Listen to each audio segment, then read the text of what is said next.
امام ربانی مجد الفسانی رحمۃ اللہ تعالی اس مکتوبات شریف کی اس مکتوب میں آپ شیخ کامل مکمل کی صحبت کے لیے ہمیں ترغیب دے رہے ہیں، اور آپ ہمیں اس بات کو علل اعلان بار بار فرما رہے ہیں کہ ناقص کی صحبت سے اپنے آپ کو بچاتے رہیں۔ شیخ کامل مکمل کی صحبت لازمی ہے اور ناقص کی صحبتوں سے اپنے آپ کو بچاتے رہیں۔ آپ کے مرید ہے جناب سید محمود صاحب۔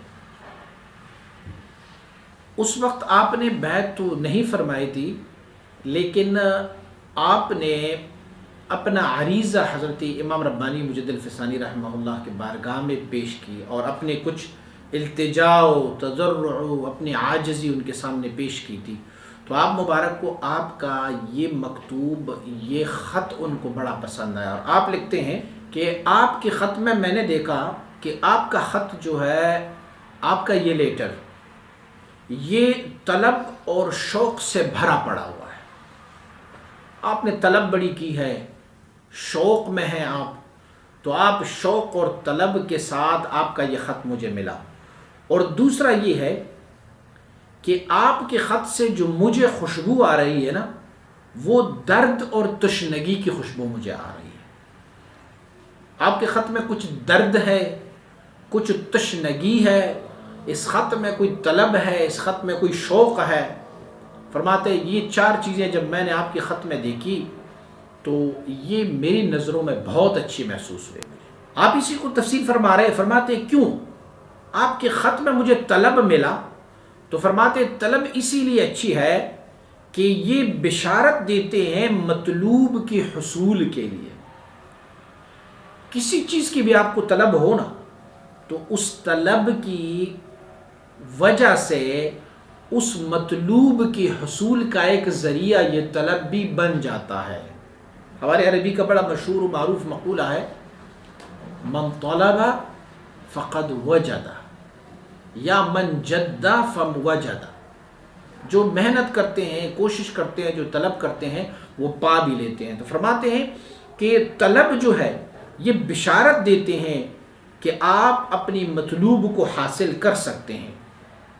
اور فرماتے ہیں آپ کے خط میں مجھے درد محسوس ہوا، تو فرماتے ہیں درد کیا ہے؟ مقدمہ وصول بمقصود۔ درد جو ہے یہ ایک مقدمہ ہے کہ آپ اپنی مقصود تک پہنچنے لگے ہیں۔ دل میں اگر خلش ہے، درد ہے، تڑپ ہے، تو یہ درد و خلش و تڑپ تجھے اپنی مقصود تک ضرور پہنچاتا رہے گا۔ آپ فرماتے ایک بزرگ نے فرمایا، پروردگارا اگر نہ خواستی داد نہ دادی خواست۔ آپ فرماتے ہیں ایک بزرگ نے فرمایا، پروردگارا اگر آپ کسی کو اپنی معرفت دینا نہ چاہو تو پھر ان کو آپ طلب بھی نہیں دیتے، ان کے پاس طلب بھی نہیں ہوتا۔ تو ربا جب آپ چاہتے ہو، ربا جب تو چاہتے ہو کہ کوئی بندہ میرے وصل و قرب میں آ جائے، تو پروردگارا آپ اسے طلب عطا کر دیتے۔ پر جب ان کو طلب ہو جاتی ہے تو اللہ کریم اسے پھر رستے آسان فرما دیتے ہیں۔ مثلا رب کائنات نے فرمایا ہوا ہے کہ اللہ رب العزت اللہ یجتبی الیہ من یشاء ویہدی الیہ من ینیب۔ اللہ چن لیتا ہے، منتخب فرما لیتا ہے ان بندوں کو جو اللہ کی مرضی ہے، ان کو اپنے لیے، اپنے وصل و قرب کے لیے منتخب فرما لیتا ہے۔ لیکن ویہدی الیہ من ینیب، جو اللہ کی طلب میں نکل پڑتے ہیں، اسے بھی رب ایسے چھوڑتی نہیں ہے، اسے بھی رب ہدایت عطا فرما ہی دیتا ہے، رب اسے اپنا وصل و قرب عطا فرماتا رہتا ہے۔ تو آپ فرماتے بزرگ نے کیا خوب فرمایا ہے کہ اگر نہ خواستی داد نہ دادی خواست، اگر آپ کسی بندے کو اپنی معرفت نہ دینا چاہو تو پھر پروردگارہ آپ اسے طلب بھی نہیں دے دیتے۔ پتہ ہے نا، سارے لوگوں کو پتہ ہے جو اللہ کی طلب میں نہیں جاتے رب کی وصل سے بھی محروم ہوتے ہیں، اور جو اللہ کی طلب میں جاتے ہیں، اللہ کی وصل و قرب کی طلب میں جاتے ہیں، تو اللہ اسے اپنا وصل و قرب عطا فرما دیتے ہیں۔ فرماتے اسی درد، اسی طلب، اسی شوق، اسی ذوق اور اسی تڑپ کی دولت کو آپ، یہ جو طلب ہے، اسے نعمت عظمیٰ جان لو۔ یہ عظیم نعمت ہے آپ کے حق میں۔ کہ اگر طلب نہ ہو تو پھر وصل بھی نہیں ہوتا، اگر درد نہ ہو تو پھر آپ کو جب درد نہ ہو تو مقصود تک وصول کے رستے بھی محدود ہو جاتے ہیں، پھر وہ بھی نہیں ہوتا۔ فرماتے ہیں ہرچ مخالف اوس احتراز باید نبود، مبادا فطوری در وی راہ نیامد و برودتی در آن حرارت تاثیر نمائد۔ فرماتے دیکھو اس طلب کی مقابلے میں جو بھی چیز ہے نا، اس طلب کے مخالف میں جو بھی چیز ہے، ان ساروں سے اجتناب کرتے رہو۔ ایسا نہ ہو کہ آپ کی طلب میں فطور آ جائے، ایسا نہ ہو کہ آپ کی طلب میں سردی آ جائے، تو جب سردی آ جائے گی تو پھر وہ حرارتی طلب بھی ختم ہوتی جائے گی، اور جب حرارتی طلب ختم ہو تو پھر آپ کی طلب بھی ختم ہی ہو جاتی ہے۔ فرمایا اسی لیے آپ اس نعمت عظما کی طرف متوجہ رہو کہ ایسا نہ ہو کہ یہ طلب کی دولت آپ ضائع کر بیٹھیں، بلکہ جتنا بھی طلب ہوتا رہے گا، حضور سید عالم صلی اللہ علیہ وسلم باوجود ہی اتنی عظمت و کرامت اور اتنی شان کی، رب کائنات نے آپ کو فرمایا وَقُلْ رَبِّ زِدْنِي عِلْمًا، محبوب یہ فرما دیجئے کہ اللہ میرے علم میں مزید اضافہ فرماتے رہو۔ اب بعد از خدا بزرگ تو یہ قصہ مختصر، اس ذات اس ہستی کی عروج کا کیا شان ہوگا، اس کے باوجود بھی اللہ کریم اسے فرماتے ہیں کہ میرے محبوب رب زدنی علما پڑھا کرو، رب میرے علم میں اور اضافہ فرما، اللہ میرے علم میں اور اضافہ فرما۔ یعنی طلب ہونی چاہیے، کوئی ایسی چیزیں جو ہماری اس طلب کی اس حرارت کو سرد کر دیتے ہیں، ہمیں ان چیزوں سے اجتناب کر دیتے ہیں۔ اور فرماتے ہیں اگر آپ یہ چاہتے ہیں کہ آپ کا یہ طلب ہمیشہ سے رہے اور یہ طلب مزید بڑھ جائے، تو فرماتے ہیں ان کے لیے شرط یہ ہے کہ طلب اللہ کی طرف سے نعمت ہے، اور آپ اس نعمت کا شکر ادا کرتے جاؤ گے، اس نعمت کی حفاظت کرتے رہو گے، تو اللہ کریم نے فرمایا لئن شکرتم لازیدنکم ولئن کفرتم ان عذابی لشدید۔ اللہ نے فرمایا کہ اگر آپ میری نعمت کا شکر ادا کرتے جائیں گے تو میں یہ نعمت آپ کو اور اضافہ کرتا رہوں گا۔ بس جب طلب کی نعمت آپ کے پاس ہے تو اس کا شکر ادا کرتے رہو، اور ان کی ناشکری نہ کرو، اس کی محافظت اور مداومت کرتے جاؤ، اور تو اللہ کریم آپ کی اس طلب کو آپ کے پاس ہمیشہ سے بلکہ اس سے بڑھ کر آپ کو طلب کی دولت عطا فرماتا رہے گا۔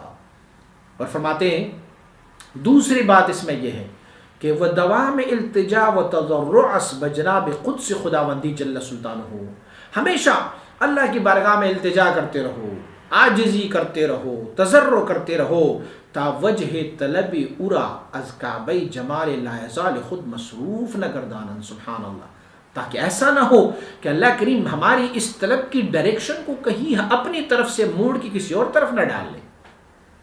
تو ہمیشہ التجا میں رہو، عاجزی میں رہو کہ پروردگارہ جو طلب کی دولت آپ نے مجھے عنایت فرمائی ہے، اس طلب کی رستہ، اس طلب کی ڈائریکشن کو اپنی طرف رکھو۔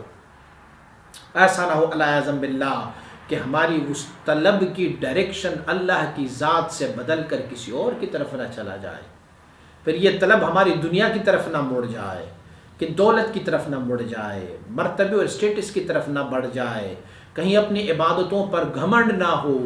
تو ہمیشہ تضرع اور التجا اس کی ہو کہ ربا تیرے در کا فقیر، بس تو ہی اپنی طرف لگائے رکھ، تو ہی اپنی طرف، وَتَبَتَّلْ إِلَيْهِ تَبْتِيلًا، ساری دنیا سے منہ موڑ کے رب کی طرف اپنا موڑ پیر لو۔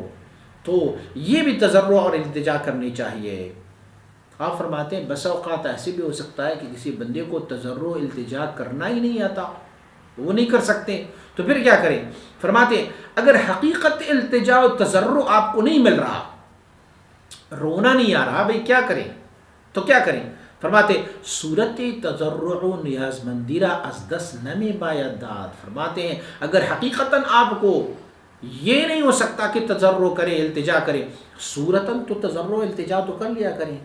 منگتوں کو دیکھا ہوا ہے، فقیروں کو جو مانگتے ہیں بازار میں، حقیقت میں تو وہ تضرع نہیں کرتے نا، فی الحقیقت وہ تضرع نہیں کرتے، فی الحقیقت وہ اپنی عاجزی کو نہیں بیان کرتے، لیکن کچھ مال، کچھ پیسوں کی وصول کے لیے وہ اپنی شکل کو ایسی بنا لیتا ہے، تو اگلے بندے کو ترس آ جاتا ہے، وہ ان کو عطا کر ہی دیتے ہیں۔ کیونکہ ایک حدیث شریف وہ ہے کہ فَإِن لَّمْ تَبْكُوا فَتَبَاكُوا، حضور نے فرمایا ابکو، روتے رہیں، فَإِن لَّمْ تَبْكُوا، اگر آپ کو رونا نہیں آتا، فَتَبَاكُوا، رونے جیسی صورت تو بنا لینے اللہ کی بارگاہ میں۔ یہ بھی اس بیان کی تائید میں ہے کہ اگر کسی کو تضرع التجا نہیں آتی تو حقیقتاً تو وہ کم از کم صورتاً تو اپنی تضرع کر لینا اللہ کی بارگاہ میں، اپنی عاجزی تو اللہ کی بارگاہ میں۔ یار مالک الملوک ہے، بادشاہوں کا بادشاہ ہے، کسی ایک بادشاہ سے اگر کوئی چیز لینی ہوتی ہے تو حقیقت میں اگر آپ کو کوئی تملح و تملق کر بھی نہیں کر سکتے، اس کے باوجود بھی آپ تھوڑی سی جھک تو جاتے ہو نا، یار بادشاہ ہے کچھ نہ کچھ تو دیتے رہے گا۔ لیکن اگر حقیقی بادشاہ کے سامنے ہو، اگر حقیقتاً آپ کو التجا اور تضرع نہیں آتی تو کم از کم رونی جیسے صورت تو کر لیا کرو۔ اسی کو دلیل بنا کے ہمارے مشائخ کرام نے فرمایا ہوا ہے کہ ایک ہے وجد اور ایک ہے تواجد۔ فرماتے ہیں وجد، اگر کسی کو کیف اور وجد آ جاتا ہے تو یہ اللہ کی طرف سے انعام ہے، اس پہ آ جاتا ہے۔ لیکن اگر کسی کو وجد نہیں آتا تو پھر ان کے لیے قانون یہ ہے کہ وہ کم از کم تواجد تو کر لے اس نیت پر کہ ربا جس کو وجد ہو رہا ہے میں ان جیسے صورت بنا رہا ہوں، ربا ان کی طفیل میری اس صورت کو آپ حقیقت میں قبول فرما لیں۔ تو اللہ کریم ان کی اس کو حقیقت میں بھی قبول فرما رہے ہوتے ہیں۔ آپ فرماتے ہیں کہ جب رب کائنات نے آپ کو یہ عظیم نعمت جو طلب کی دی ہے، کہ آپ کے پاس طلب ہے، یہ تڑپ ہے، یہ جوش ہے، یہ جذبہ ہے، یہ شوق ہے، فرماتے ہیں اس کی حفاظت ان دو چیزوں سے کرتے رہو۔ میں نے جب بیان کیا ہے، ایک تو آپ اس نعمت کا شکر ادا کرتے رہو، دوسرا اللہ کی بارگاہ میں التجا اور تضرع کر لیا کرو۔ کب تک یہ کام کرتے رہو؟ اس وقت تک جب تک کہ آپ کسی کامل مکمل شیخ کی بارگاہ میں نہیں چلے جاتے۔